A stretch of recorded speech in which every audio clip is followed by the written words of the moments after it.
Hey everybody, it's Shaman Sister Sin, and you're listening to the Meditations and More podcast brought to you by ShamanSpiritCenter.com and LittleShaman.org. That's me, Little Shaman. Today I wanted to talk to you about something that is very important, and that is becoming a survivor of narcissistic abuse.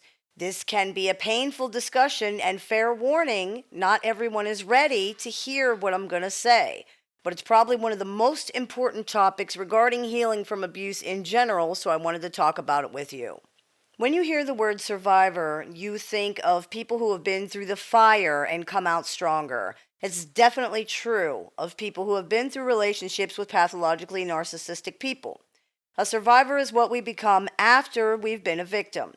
The most important distinction is then, where is that line? For me, I think the answer is that you're a victim when something is still affecting you greatly on a daily or a constant basis, whether you're still in the situation or not. A survivor sees the trauma or the situation as something that happened, but which does not define them. A victim is still in it completely, either physically or mentally. The transition from victim to survivor begins when someone is able to start processing, understanding, and moving on from what has happened. It's complete when someone is able to let go of other definitions of themselves and change their mindset. In order to become a survivor, it's necessary to first let go of other definitions of yourself, such as being a victim. This can be really hard for some people. There can be perceived safety in being a victim. Victims are not held accountable for anything. They're not responsible for anything. They're never to blame for anything. Ironically, many people perceive that there is power in victimhood as well, that there is some identity in claiming the status of victim. This is a fallacy. There is no power in helplessness. There is no safety in the lack of control that is intrinsic to a victim identity. It can be difficult to let go of a victim definition. Not only is there perceived safety or even power in this mindset, but many times the narratives that have been created around this definition or this belief are very deep, and they've helped to form some of our self-concept and our identity. If this is no longer true, what does that mean? If I'm not a victim, what am I? If I'm not the sum total of these experiences, then what am I? What does letting go of this definition mean about me? Maybe it's time to find out. We are not defined by our experiences. We are so much more than that. Who you are is so much more than what you've done or what has happened to you. These things can help shape your reality, but they are not the sum of your reality. They are not the sum of who you are.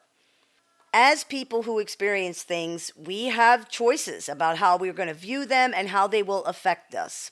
If we are still struggling with a victim definition, we might see them as negative and hurtful because we're coming from a place of hurt. If we have moved on from that place of hurt, we can often see things much more clearly for what they are. You can see a lot of evidence of what happens when you're trapped with a victim identity by looking at narcissistic people. If we are struggling with a victim mentality, we might take somebody's harsh words personally and internalize them, allowing them to define and hurt us. If we have moved on from this type of mentality, then we can see the behavior for what it is, which is a reflection of that person rather than ourselves. We don't take it personally because we realize it's not personal. It's not about us. It's about the other person.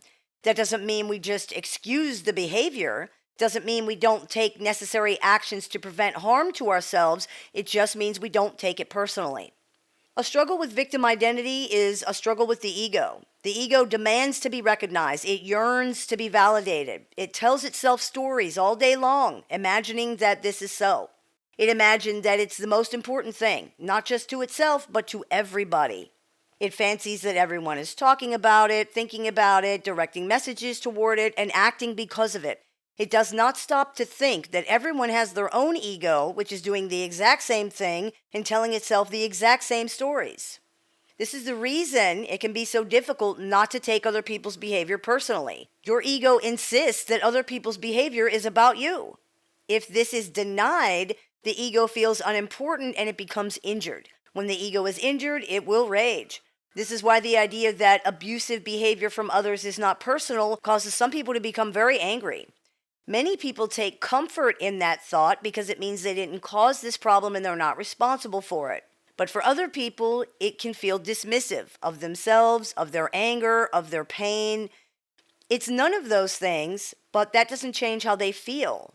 It doesn't excuse the abuse that happened to them, nor does it somehow imply that the abuser is not responsible or should just get away with it, but that doesn't change the way they feel either. This is because the anger and pain are actually coming from an ego injury caused by the idea that they're not important enough to be the reason for the abuse. It's all subconscious. The truth is, abusive behavior from other people isn't personal. It's not about us. It has nothing to do with us. It is about the abuser. They're behaving that way because they are choosing to react that way to how they feel and to the stories their ego is telling itself. That's it. We cannot control their behavior or stop it, regardless of what we think and regardless of what they say. Those are the self-defensive stories their ego is telling itself so that they can escape the blame and the shame for their behavior. When we can let go of the victim definition and the mindset, we can see that very clearly. Abusers give their power away too, and that's why they abuse, because they feel powerless. The more we're able to break out of the mindset of victimhood, the better we're able to see that other people's behavior really does have nothing to do with us. It might affect us, but it is not because of us. These are two different things. Just because something somebody else does affects us or our lives doesn't mean that we're the catalyst or the cause of that behavior. This is another story the ego is telling itself about its own importance. There is no power in these ego stories.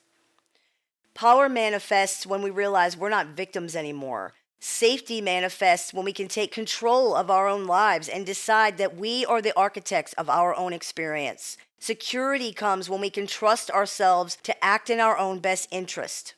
The past is over. It's done.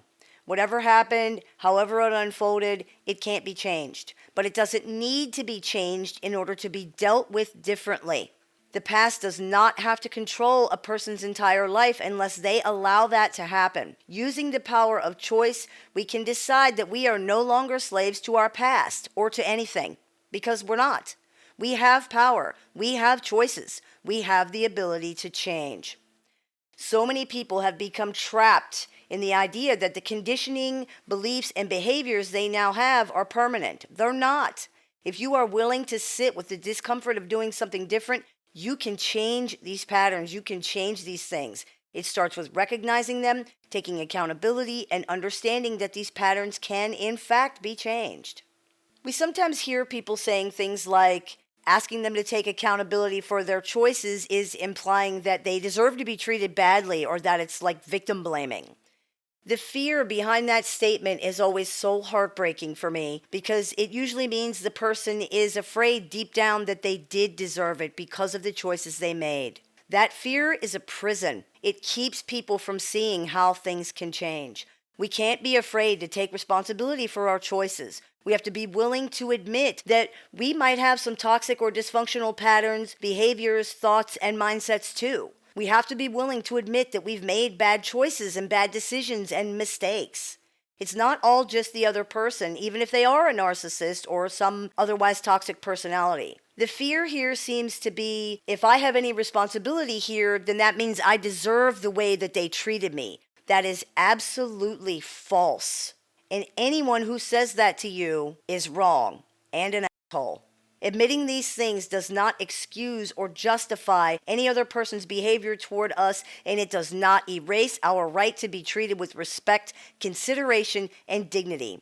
You have to get to a place where you understand and believe that. It's the only way to be okay with taking accountability for your stuff, realizing that it doesn't make you any less valuable. Being imperfect does not damage your worth. It does not give other people the right to abuse you. Nothing gives other people the right to abuse you. No change in yourself or your life can be created without taking accountability. It all starts with you deciding that you have had enough of feeling powerless, of feeling helpless. It starts with you deciding, choosing to create a better life for yourself. It starts with you choosing you. It starts with the power of choice. Once we have accepted our power and understand that we have choices, we begin to realize that we're not victims. We may have been victims at one time, but we are not victims anymore. Victims have no power. Victims have no choices. If we have accepted and understood that we do have these things, we realize that by definition, we cannot be victims and we are in fact survivors. I hope this clears a few things up for you. As always, I look forward to your comments, questions, and suggestions, so please keep those coming. I take appointments online, over the phone, through Skype, via Messenger, via text, and pretty much any other way you can deal with somebody. So if you're interested in speaking with me one-on-one, you can visit littleshaman.org and click the Book an Appointment tab to go ahead and do that. I teach online workshops a few times a month, so if you're interested in seeing what we have running right now, you can do that on littleshaman.org as well. You've been listening to the Meditations and More podcast, brought to you by littleshaman.org and shamanspiritcenter.com. That's me, Little Shaman. May the Great Spirit bless you and have a wonderful day.